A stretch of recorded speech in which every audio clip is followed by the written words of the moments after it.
Ini menurut saya sangat serius. Kita jangan terpesona hanya urusan popularitas. Siapapun memilih hanya karena popularitas itu menyesatkan menurut saya. Karena eranya sudah new normal, bukan era jadul lagi. Kita masuk era new normal, kita masuk era disrupsi, era yang digital dan sebagainya tadi itu. Tidak mungkin Indonesia tidak dipimpin orang cerdas. Tapi memang harus orang cerdas. Sejarah Indonesia itu memang dipimpin orang cerdas, betul nggak, Bang Rocky?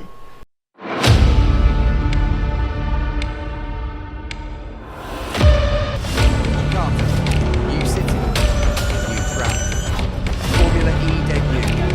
All electric racing at 174 miles per hour. Top 4 top 5.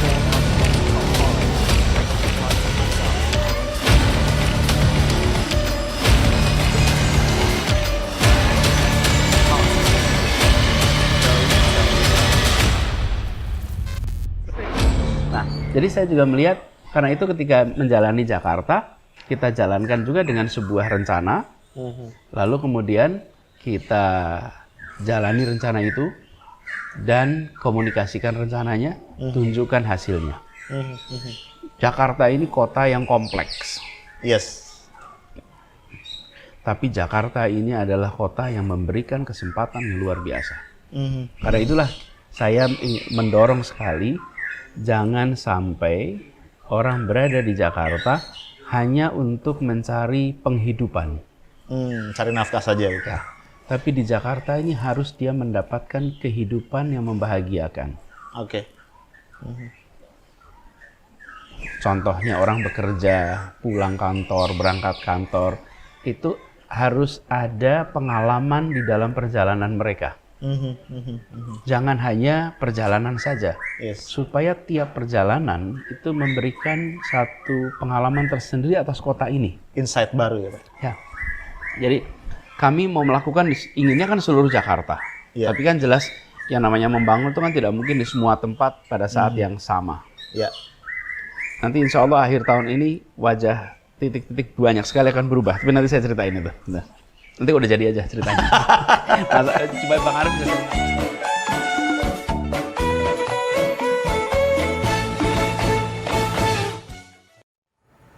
Upacara peringatan Hari Ulang Tahun DKI Jakarta yang ke-495 digelar di Plaza Selatan Monas, Jakarta. Abang None Jakarta, boleh semangatnya. Upacara diawali dengan arakan barisan seluruh peserta upacara yang terdiri dari perwakilan Abang None Jakarta, ASN, berbagai instansi di Pemprov DKI, hingga sejumlah masyarakat yang sebelumnya telah mendaftar. Ya, pasukan biru selama ini berjuang untuk menjaga kebersihan saluran air. Gubernur DKI Jakarta, Anies Baswedan, memimpin langsung jalannya upacara. Sarana dan prasarana umum, Polisi Pamong Praja, Satpol PP Provinsi DKI. Tema yang diangkat dalam Jakarta Hajatan kali ini adalah kolaborasi, akselerasi, dan elevasi untuk kemajuan dan pembangunan Kota Jakarta. Sementara itu, Pemprov DKI juga menggelar serangkaian acara pada peringatan Jakarta Hajatan. Peringatan HUT Jakarta nantinya akan ditutup dengan pesta rakyat yang diselenggarakan di Jakarta International Stadium. Setelah penyerahan 1 Desember 1949, nama Batavia berganti menjadi Jakarta. Jakarta Hajatan. Selebriti Jakarta, kolaborasi, akselerasi. Pada HUT DKI Jakarta ke-495, PT Transjakarta menggratiskan tarif bagi penumpang.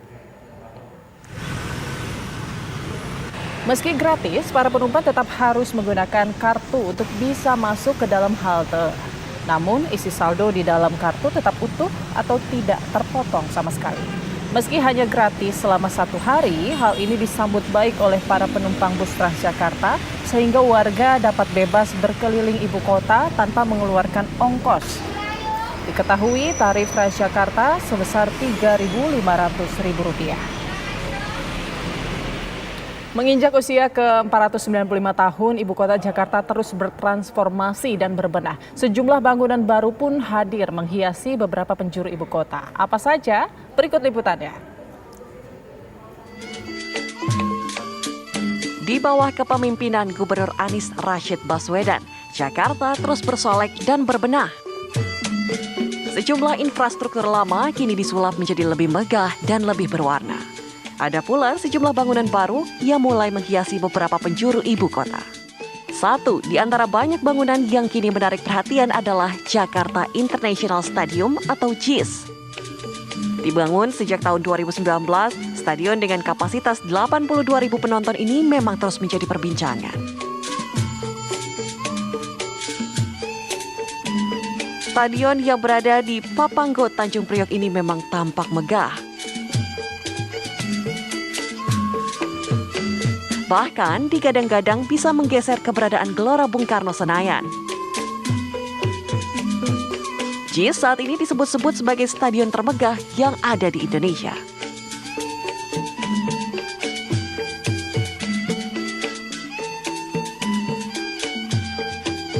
Inilah wajah baru kawasan Senen yang telah dipoles Pemprov DKI Jakarta.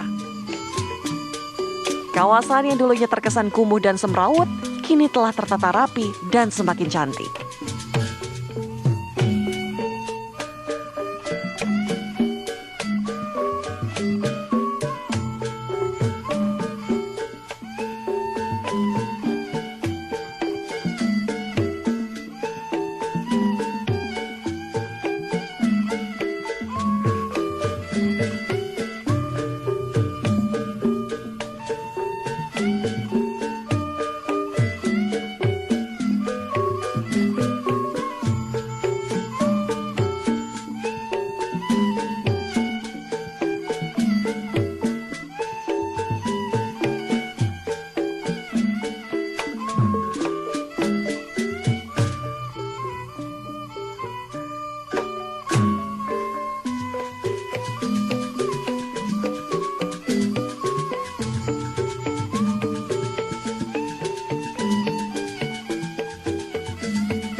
Penataan kawasan Senen meliputi pedestrian yang kekinian hingga jembatan penyeberangan orang yang ikonik.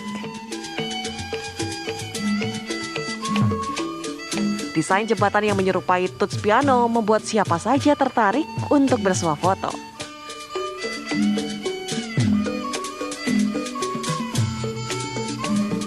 Pemprov DKI Jakarta.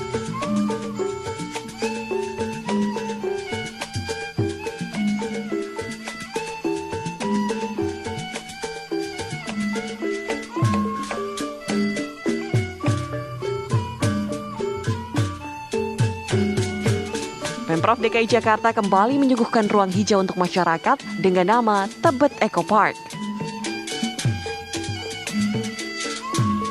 Diresmikan pada 23 April 2020 lalu, kini Tebet Eco Park menjadi salah satu pilihan favorit masyarakat untuk berekreasi.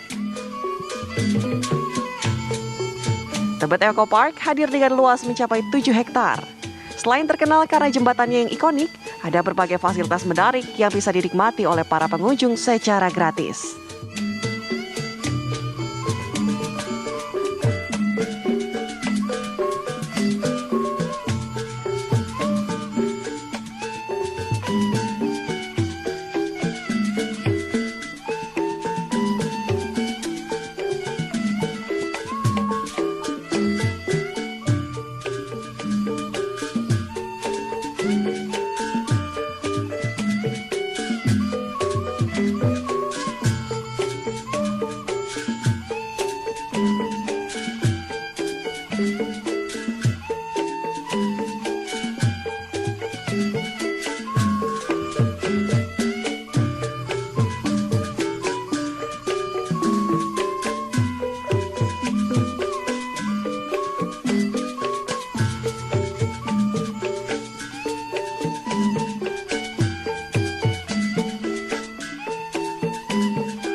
Jembatan Penyeberangan Orang atau JPO berkonsep kapal pinisi adalah salah satu di antara sekian banyak ikon baru di Jakarta.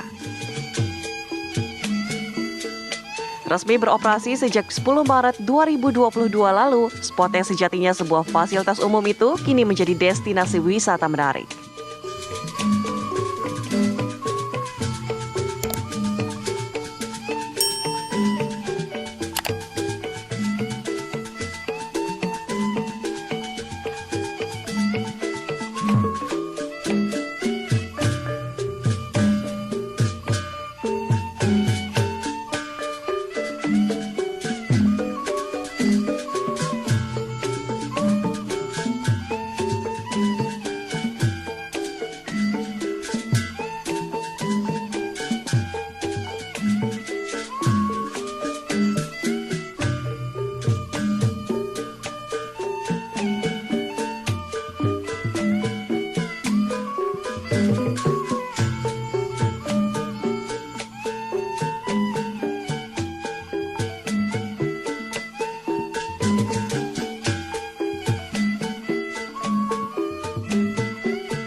Tidak seperti JPO pada umumnya, JPO yang berlokasi di pusat ibu kota ini langsung menjadi ikon baru yang menjadi identitas baru kota Jakarta.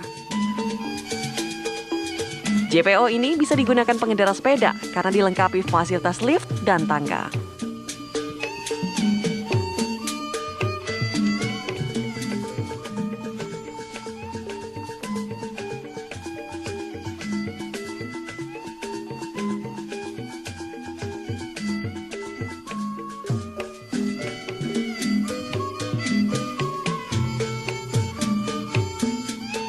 Pemerintah Provinsi DKI Jakarta kini juga tengah merevitalisasi Taman Ismail Marzuki.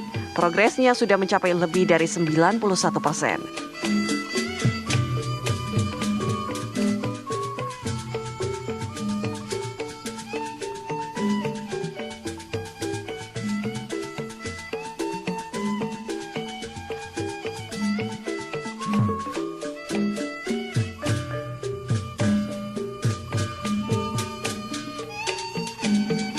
Baru-baru ini, Gubernur DKI Jakarta Anies Baswedan sudah meresmikan galeri seni dan galeri aneks di Taman Ismail Marzuki.